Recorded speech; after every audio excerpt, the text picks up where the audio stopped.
Hi guys! Today, gagawa tayo ng homemade vegetable stock.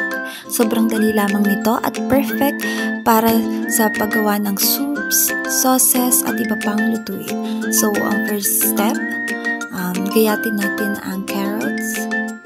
Then, sa medium size lamang. So, hindi natin kailangan i-perfect yung size ng mga carrots, then onions. So, kasi ito lamang naman ay ilalaga.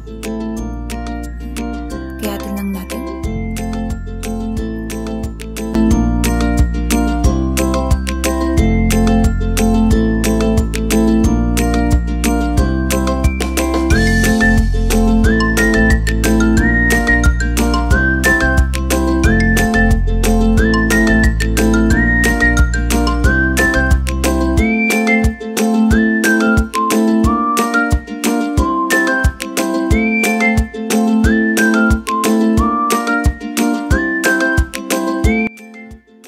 So, ayan, struggle is real sa pagpipirad ng bawang.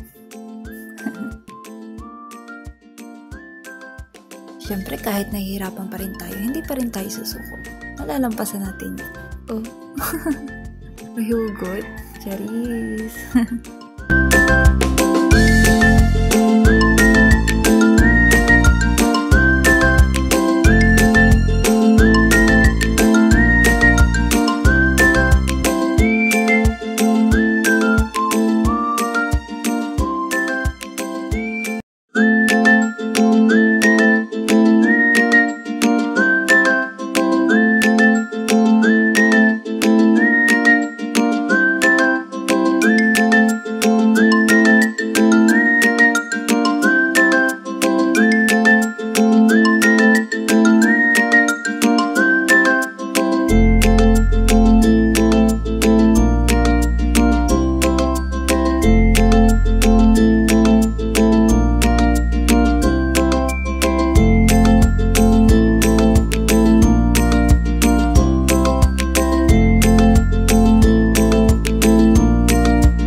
After nating matapos ang paggagayat ng ating lahat ng ingredients, maaari na natin siyang isute.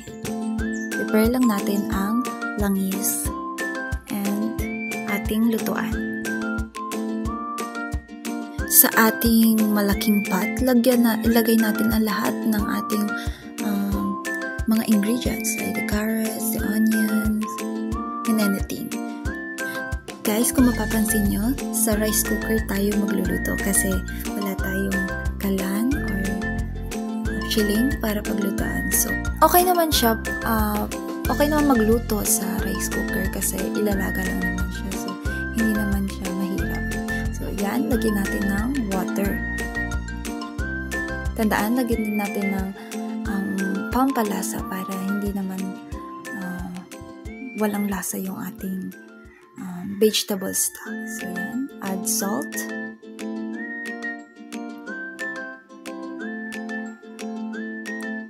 Then, pepper. So, yung pinili ko yung buo para hindi siya sumama kapag sinala natin mamaya yung ating vegetable stock. So, yan. Bay leaves. Pampa-aroma.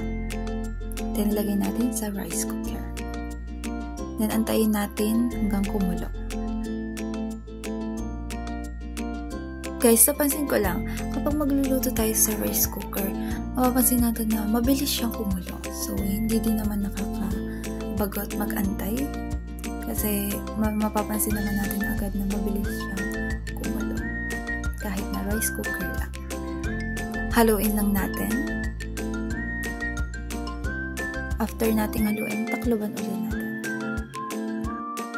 Simmer natin siya ng 45 minutes.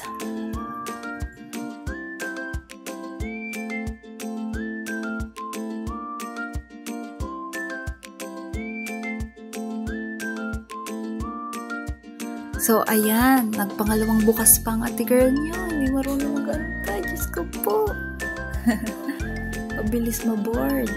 So, ayan. Napapansin naman natin na kumukulo na siya.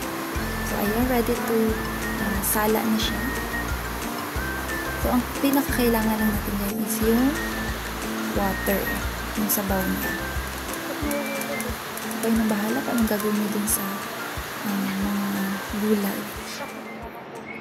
And then, tada! Our finished product, the vegetable stock.